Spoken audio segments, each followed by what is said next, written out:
Okay, we are 4 lines below that little pei aleph on page Kuf Ches, pei aleph marker in the margin, and the line begins with the word gam. And even when there is not someone to whom to be mashpia, to whom to bestow, to teach, he is capable. There's the possibility of being haskolis to conceptualize liatzmi to himself, and it has a significance. He's able to engage in this process of being maskir haskolis.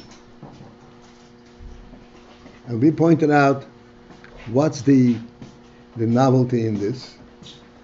A person can study and learn things for himself. Here we're talking about maskir haskolis, which means he actually draws from the truth of his own nefesh. He translates the rotzen and the nefesh in sechel. So what's the point in that? He already lives it. He already lives like a human being, for example. So what's the point of conceptualizing what a human being is? And yet we say that in sechel, that finds it justifies itself.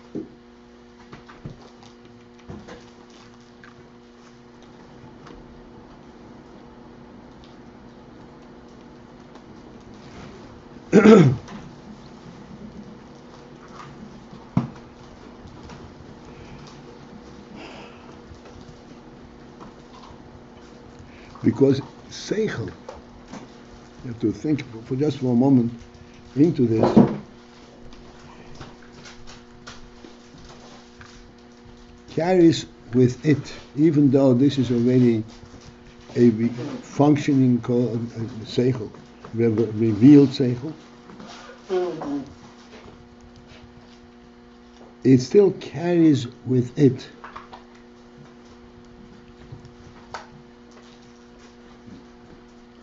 and a neshama truth.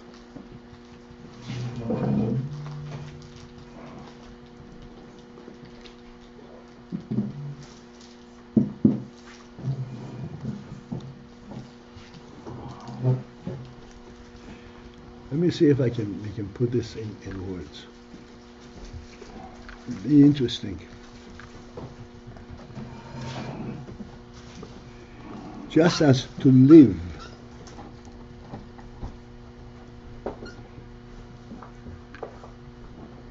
does not require an environment, a justification for the experience of life. On the contrary, we say rotzin lichyos. There's a rotzin lichyos. This rotzin lichyos, rotzin means this is beyond revelation and functional aspect. That's what he wants. What is behind, what is compelling in life that he wants to live?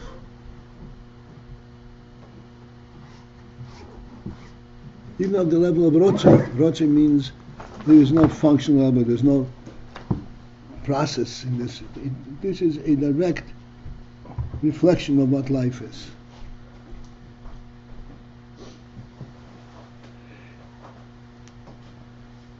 The principle that this reveals is that there is a truth element in life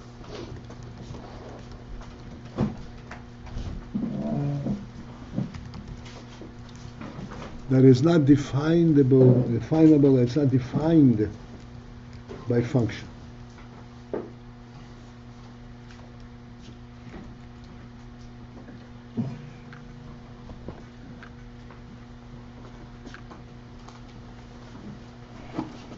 It is not uncommon in a very superficial way of thinking, what's a living thing? He's able to move around.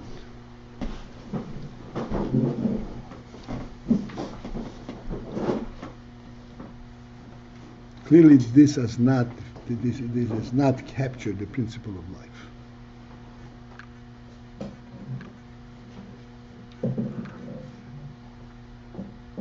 And as we always point out, that in the Gam to Halacha, it strips all worldly interferences, and it gives you a straight divine perception, principle. And it says that a person who is Rahman al-Islam, what's called a goises. A goises means a person at the last moments of life. The possibility, certainly the probability of him recuperating and getting up to any functional level is virtually nil, unless there's a divine miracle. Doesn't have the wherewithal to live, to function. In those moments, the halacha states that you have to leave him alone completely, because it's conceivable that if you touch him, you activate some function, some internal function that will shorten his life. He doesn't have the koyach for this activity, so you're actually draining him of his life. This is how sensitive this animal is.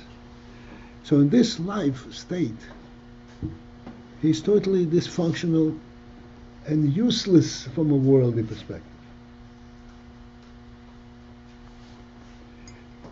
While, and yet at the same time, the halacha states that if in fact you do touch him and you do shorten this insignificant life, you are guilty of murder, Rahman. Capital sin. To shorten this life by an instant is of tremendous significance. Paramount significance. It's like murder. Murder, we know in Torah, is the worst of all crimes. There's no forgiven for Rahman for murder.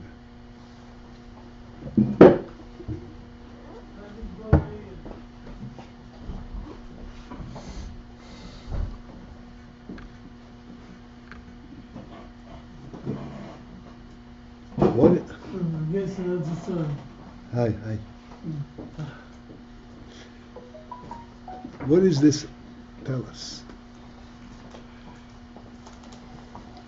That the principle of life is a divine principle, even though it manifests itself in the human being and in the body and so forth.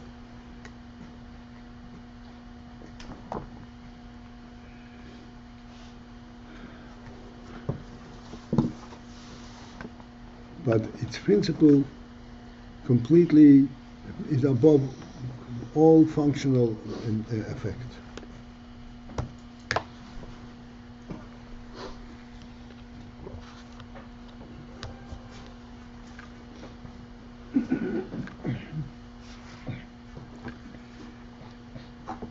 I always point out, just to give us a means to relate to it and to kind of, without a little sechel, to identify it.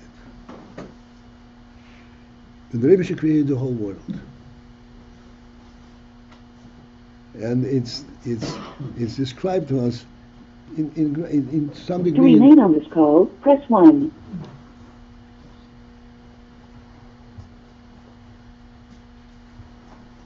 To some degree in details, with the first day, the second day, the third day, and so forth. Everything was created from within a worldly context. There was darkness, Hashem said, let it be light. There was water all over, Hashem said, let the water recede. It was emptiness, Hashem created beasts and so forth. And then fowl, then fish, in a different order, but in other words, he populated the world that was there to support them. Then on the sixth day came a completely different spirit, different principle of creation. Not that the world needed this. This is not the demand from the world. This is a divine input from above. Nasa, let me make man. This is Hashem's input to the world. This is not the world to be complemented. The world doesn't understand what a human being is. And the human being doesn't understand what world is.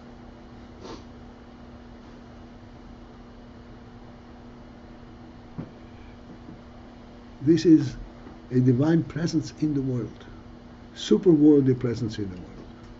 This is what the human being is.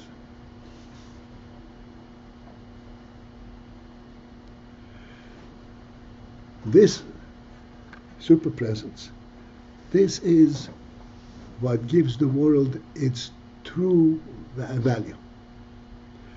And how true is this value? This value is beyond worldly description.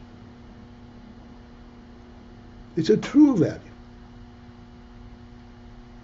This is why we say a person who is hardly alive physically, so to speak, functionally. What are you talking about? He's holding up the whole world. With every breath, he's holding up the whole world. He is maintaining the divine presence in the world.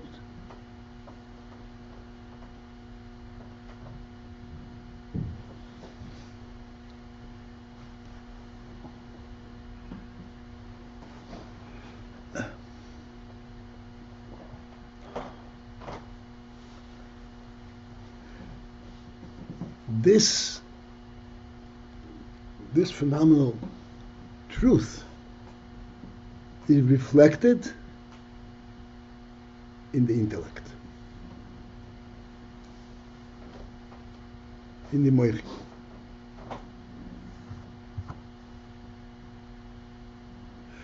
This is what we're learning, that mochin is applicable, is shaykh, in other words, it's not out of line to sit and conceptualize in mochin. What are you accomplishing? Who are you going to teach it? It's not dependent on that at all. Mochin reflects the truth of a human presence in the world in its pure truth.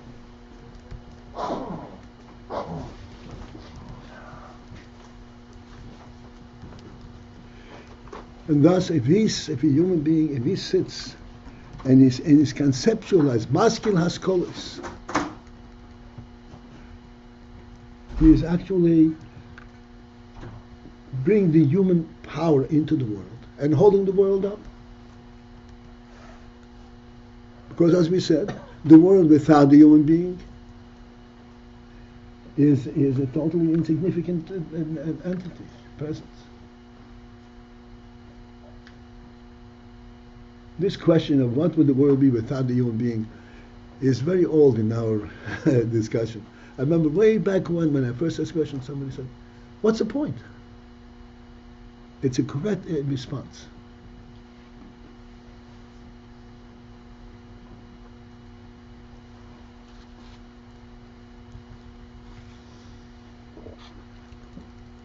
And therefore, haskolos, the human being as such, what represents, what identifies human being? Mochin.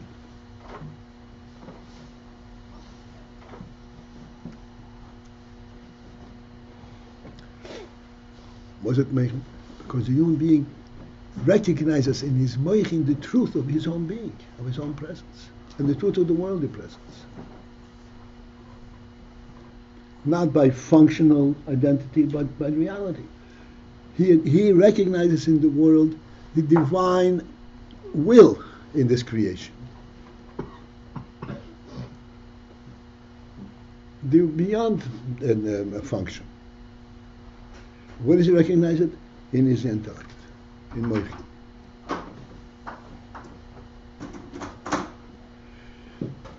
Yet we call him a medaber. Okay, well, good question. I'll give you a chance. And this is why you say Yochel Haskell has kolis li'atzmi, can be masking has kolis li'atzmi, because when his masking has kolis, he identifies with this with divine truth in the world. It's a very valid activity. He is revealing in the world what is the significance of the world, what is the significance of the human presence in the world. With every haskalah.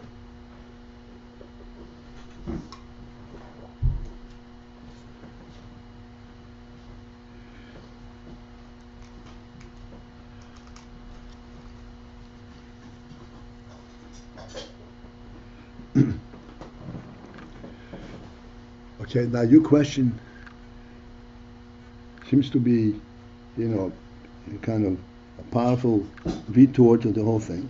He's saying that the main thing in human being is the intellect, but how do we identify the human being in the structure of the world?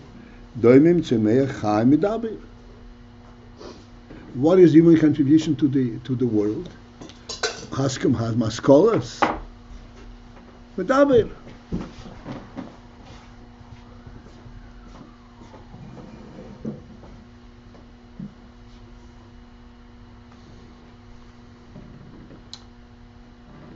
Medaber is also not worldly. Okay, but we said is it in line with what we just now finished saying? That the Haskell Haskolas, this is a primary human activity. He's identified by the same Medaber.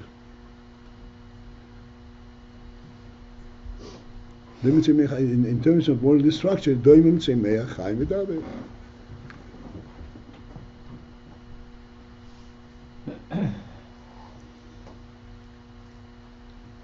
Isn't it that Medaber is communicating with our schools? To me? The point of Medaber that he's communicating with our schools. Okay, if it is communication, so then it's an activity. It's not the Haskalah per se. It's an activity to the world. It's just not for himself, it's to contribute to the world. Fine. But we just finished saying that one of the primary things that to be identified in human being is that there's a truth in his own internal process.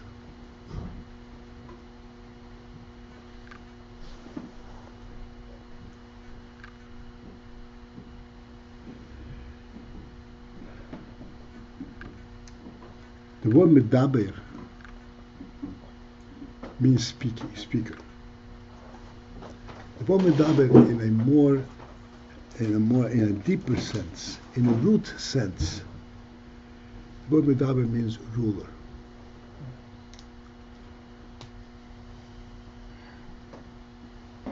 Daber echet lago.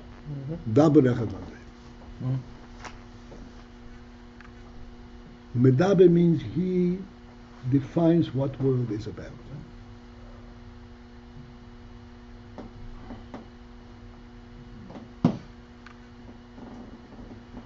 Doimim Tzemeach Chai Medaber.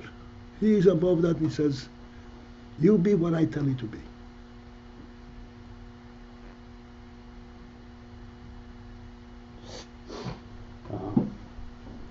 Same with Maaseh Hu Ikar.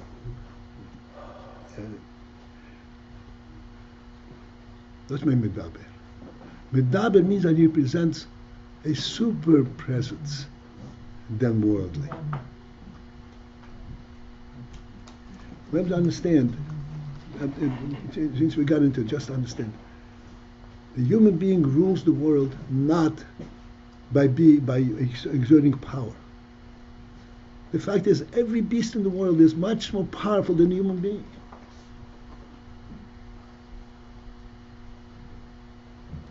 You have a little child pulling a horse.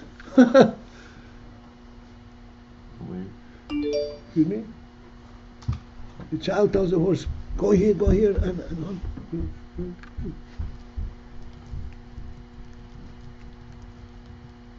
He says, overpowering the horse. There's no way to overpower the horse.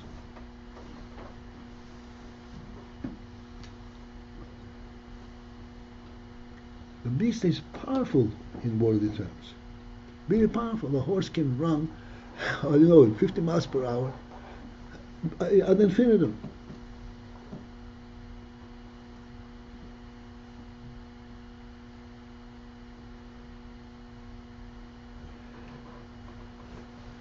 How is a human being medaber? Doesn't have to say anything. It's not by using any kind of worldly power. Medaber, he rules from above. He is the divine representative in the world, and therefore everything is under his rule.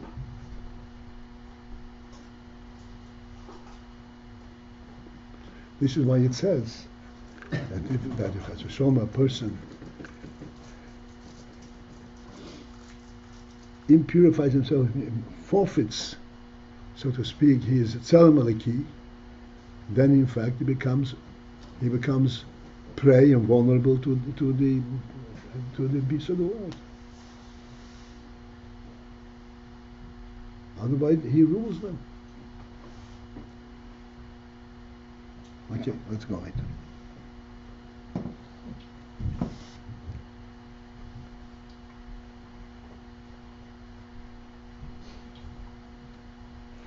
Okay, so we are at the end of the line that begins with what the Gam Shalei, that is 4 lines from the little Pei, Aleph. So we discussed the significance of this union that Yochel Hasken Haskolas Liatzme. Let's continue. V'hagam de'mitamida yeshem mikulom. Although that there is also another side to it. When Rabbanan Tanoim said that mitamida yeshem mikulom, I learned from my Rebbes and I learned from my Chaverim, more than from my Rebbes. Mitamida yeshem mikulom, from mitamidim I learned more than from all of them. What's in Talmidim? Talmidim means the people that I taught, which means teaching is part of the process of learning.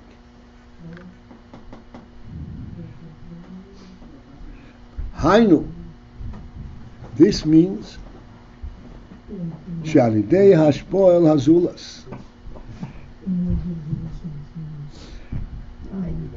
It clearly states Alidei Hashpoel Hazulas. As a result, hashpoah of bestowing, of teaching, of bestowing a sechel to the zulas, to the makabel, to someone else, mitoisav oil sechel etzar mashpia.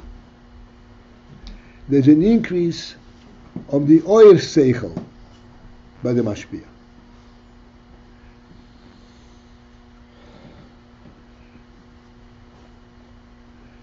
When the Gemara says, mitamida yeshim mikulo, I receive from my Talmidim more than from all of them, clearly does not mean that there is another variation, another way of looking at things, like the Talmud sees it. The Talmid Shmekul means seichel, oil seichel, the actual insight, the actual impact of seichel. Mochin. Mochin I got more from my Talmidim than from my teachers. This mochin that we identified as being superworldly, we got from my Talmidim more than from my teachers.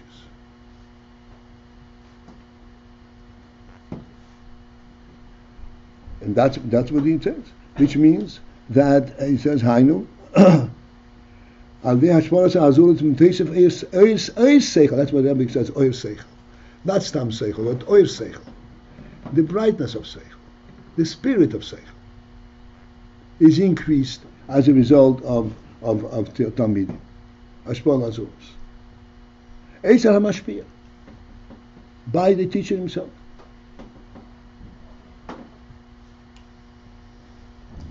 Ubifrat, and then this is normal.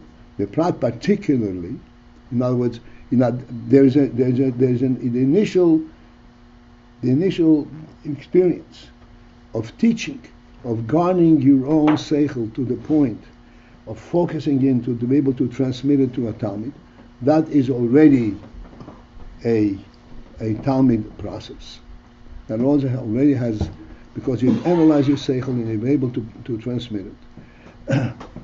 And this is where there's an additional oil seichel. It's a mashpia.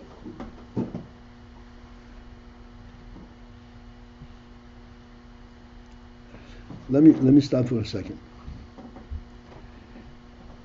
Because we explained the yin that the mashpia has to focus his seichel to be able to transmit it to the Talmud.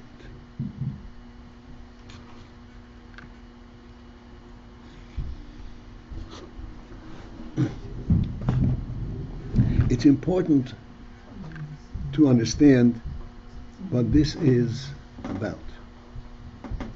We learned earlier, a couple of pages ago, be surprised it's a couple of pages ago, that there is in seichel there is what's called levushe hasoga. Remember that one? Levushe hasoga. You masik things by using garments, using means of understanding, where from your world you bring a mashorim and so forth, and you translate this seichel in a functional and moral level. So the levushe hasoga. Levushe hasoga is bringing the seichel down onto the worldly level. And he said beferish over there, levushe hasoga, if one engages in that, it does not raise him up. It does not purify. It doesn't raise him up from his chumios. It his chumios, because he is bringing down seichel down to where he is. So if one is mashpia to a Talmud exclusively through mashpia levushe hasoga, he's not really mashpia seichel, and certainly he doesn't have an increase of seichel by himself, to himself. He's not dealing with seichel. He's dealing with levushe hasoga, with the worldly part of it.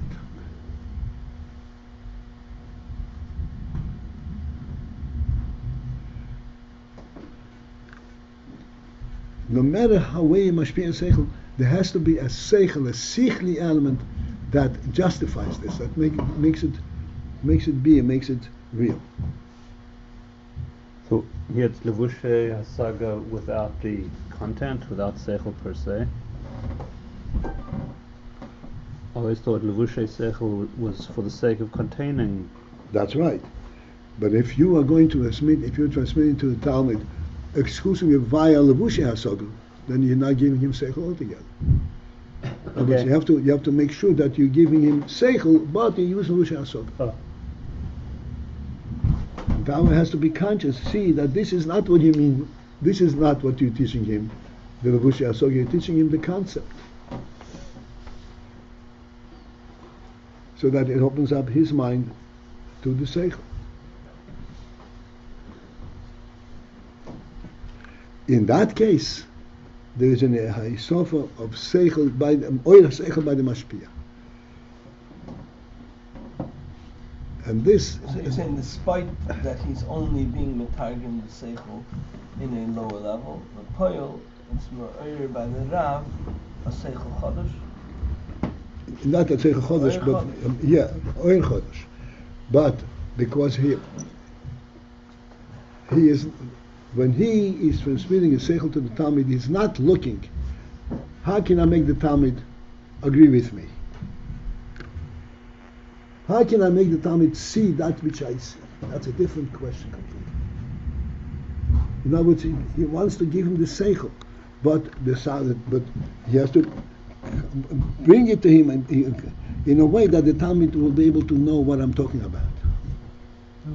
What you said about... That's one second. The important thing is this: he is giving a Talmud seichel, not levushe hasoga. And it's clear to the Talmud that he's giving him seichel, not Levushei Hasoga. Levushei Hasoga is only a means for him to grasp it. If the Talmud forgets about the seichel and says, what a beautiful mochin, what a beautiful story, he's missing the whole point.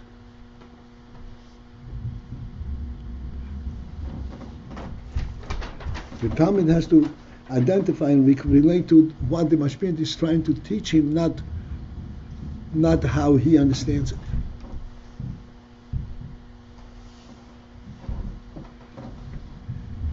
So now, since that the Mashpia over here is trying to bring his seichel down to the Talmud, when he's trying to bring the seichel down, that inevitably increases seichel by the Mashpia.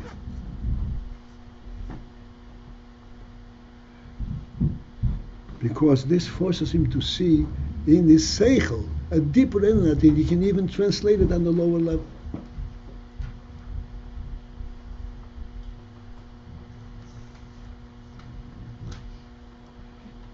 That is miteshus seichel by Mashpia.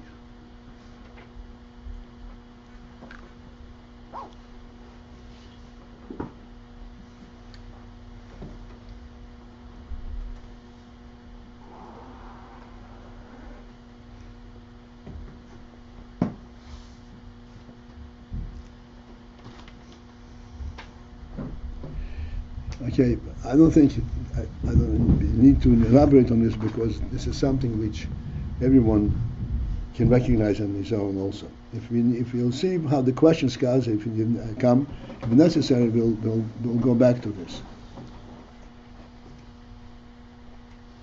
And this is why the Rebbe says over here the word Al-Dei Ashpor Al-Zuz Miteshus Oir Seichel Ezer Mashpia. Oir Seichel means not that he sees various different variations in the seichel. That's not oir seichel. Oir seichel means the brightness of seichel. The brightness of seichel? The brightness of seichel. How seichel emanates from the neshama, the life of seichel, the reality of seichel, the truth of the seichel. Why is it not called Eitzam HaSeichel? The seichel itself, not oir is the impact, no? Yeah. No. The Oitzam HaSeichel it doesn't get increased. It's there. Oir Seichel is the gilui of that. Impact level. Yeah. But this is something that he could utilize, the Rav could utilize in the future on a different muscle. Yes, for sure.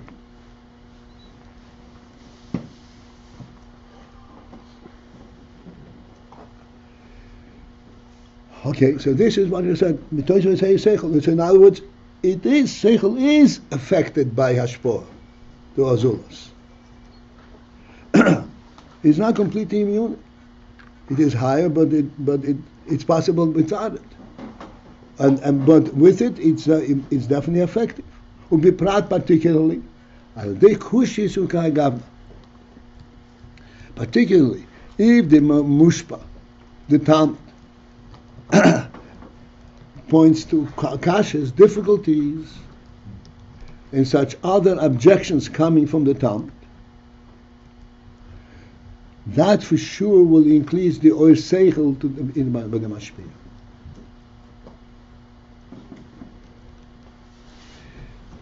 Let me try and I don't know if this is, you want to attend to this?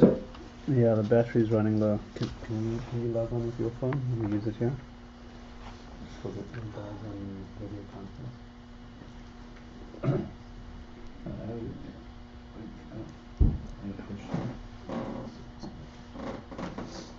I have a question. Just 1 second.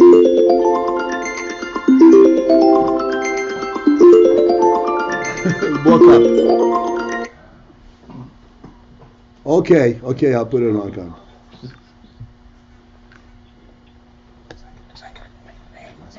No, mine must be off.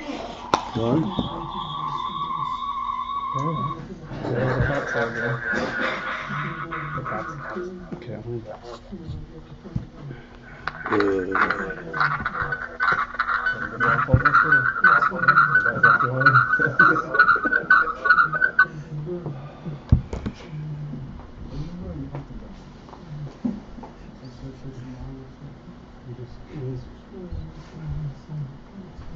Make sure they see.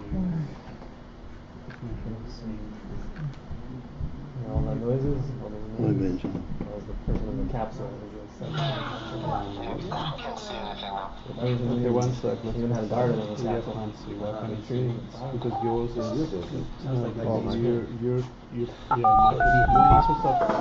microphone should be on. And your Welcome to ID. Welcome. At the tone, please record your name followed by the pound key. Abba PALTIEL. Thank you. You're on a participant number 2. Okay.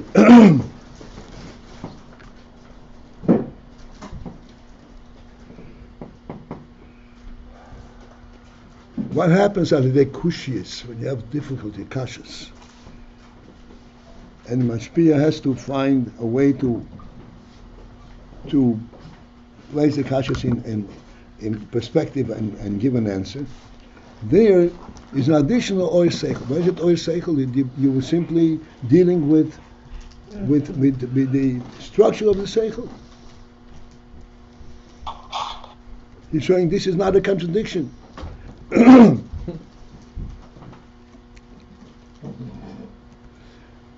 There's no sound. Okay, 1 second. No sound, okay. Okay, now you'll hear and you'll see. Yep. Okay, great. We just went to a new phone. There we go. Okay, so I want to explain, we should recognize a certain interesting, very simple, very, very simple experience of tremendous significance.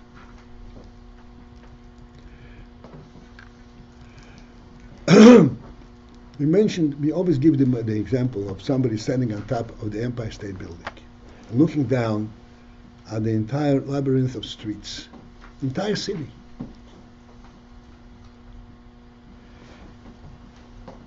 In that view, you could see how one street runs into another street runs into another.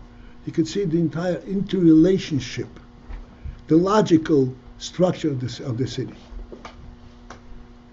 This is what we would call the Vushe Hasoga. The Vushe Hasoga.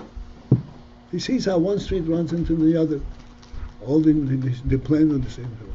But that's not all he sees.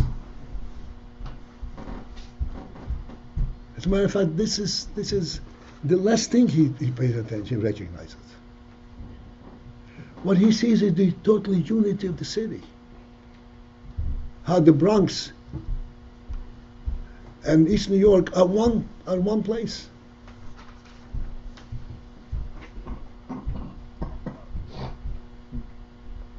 Anybody know what the Bronx is? Forsaken place.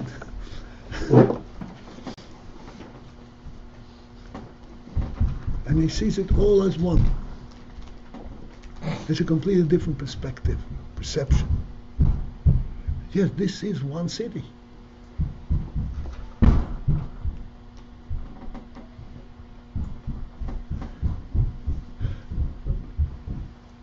This is oir seichel.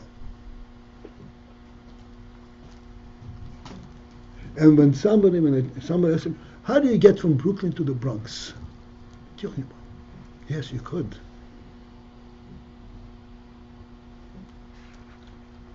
There's even a train ride, a subway ride from Brooklyn to all the way to Westchester. It's all one place. It's all one reality. Under the same guidelines, guidance, government, sub-system. It's a phenomenal thing. You know how huge this is? This is a huge. This is what happens at the kushis. That's why we take the sechel as a mashpia. The Talmud asking a kasha from so to speak, from completely different level, of different perspective. And the Rav sees the connection between the seichel and this kasha. He doesn't just retort the contradiction. He explains to him how he can connect and relate to the seichel from his vantage point.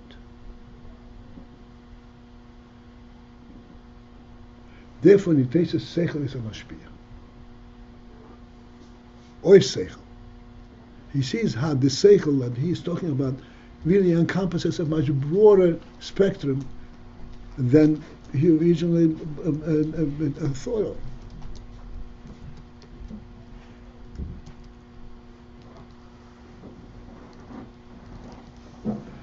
Okay, let's go weiter.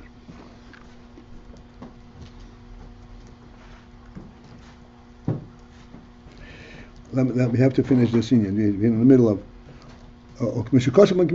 So therefore, there is an element of an advantage, of increase, of effect, of hashpah azulas to increase the oil sechel b'mashpia. Aval, this is as a result of the hashpah.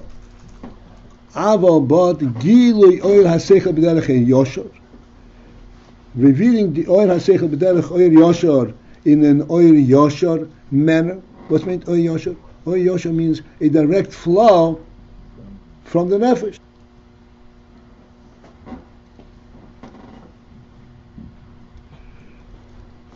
You can draw and reveal oil from nefesh in the sechel, in a sechel manner. Yochel liyos, that is possible to be gam beloy zulas.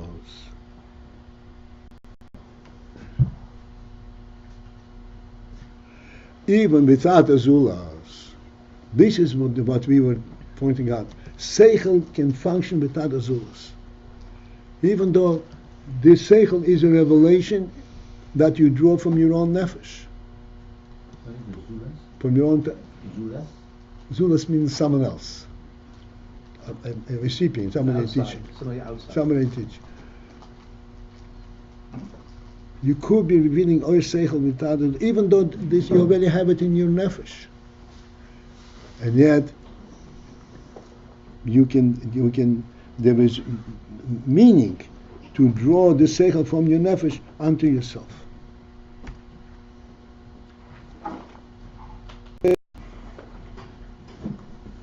This is gil oil seichel b'derech yosher. That's possible even without the zulas. And there is more to it. We have to stop here, and I just want to point out. As we already mentioned in the beginning of this whole discussion. But this is telling us that seichel carries with it a neshama reality.